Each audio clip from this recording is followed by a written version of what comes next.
আমাদের প্রধান উপদেষ্টা প্রেস সচিব তিনি বলেছেন, বাউলদের উপরে যারা আক্রমণ করেছেন তাদেরকে গ্রেপ্তার করার নির্দেশ দেওয়া হয়েছে, তাদেরকে গ্রেপ্তার করার জন্য তৎপরতা চলছে।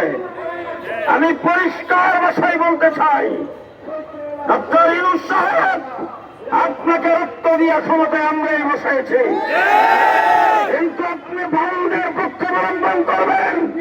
আজকে বাইতুল মুকাররমের সামনে দাঁড়িয়ে বলছি, বাউলদের উপরে কেউ আক্রমণ করে নাই।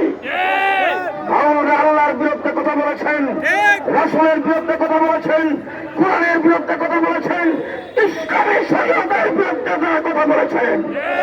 শরীয়তের আইন হইল ওয়াজিবুল কতল।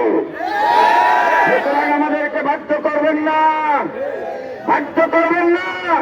আমাদের উলামায়ে কেরাম এবং মানিকগঞ্জের ধর্মপ্রাণ মুসলমানদের বিরুদ্ধে যে মামলাগুলি হয়েছে, অনতিবিলম্বে মামলা প্রত্যাহার করতে হবে।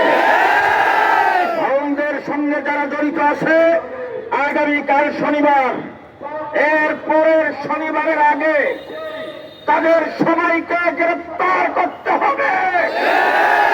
আপনারা সকলে জেনে রাখুন, আগামীকাল শনিবারে আমরা সেখানে হেফাজতে ইসলাম মানিকগঞ্জ জেলার পক্ষ থেকে সমাবেশ ঘোষণা করা হয়েছিল। প্রশাসন বলছেন তারা একসঙ্গে যাবেন, মামলা প্রত্যাহার করবেন, এই জন্য সেটার ডেট পিছানো হয়েছে। আগামী শনিবারের পরের শনিবারের আগে যদি মামলা প্রত্যাহার করা না হয়, তাদের সবাইকে গ্রেপ্তার করা না হয়, এরপরে শনিবারে মানিকগঞ্জ অচল করে দেওয়া হবে।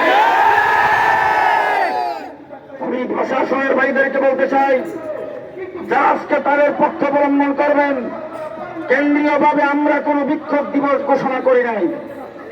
আজকে প্রথম জুন হেফাজতে ইসলামে আয়োজন করেছেন, কিন্তু দেখেন মসজিদ থেকে মানুষগুলি মিছিল সহকারে আসতেন। ঢাকা নগরী আজকে মিছিলের নগরীতে পরিণত হয়েছে।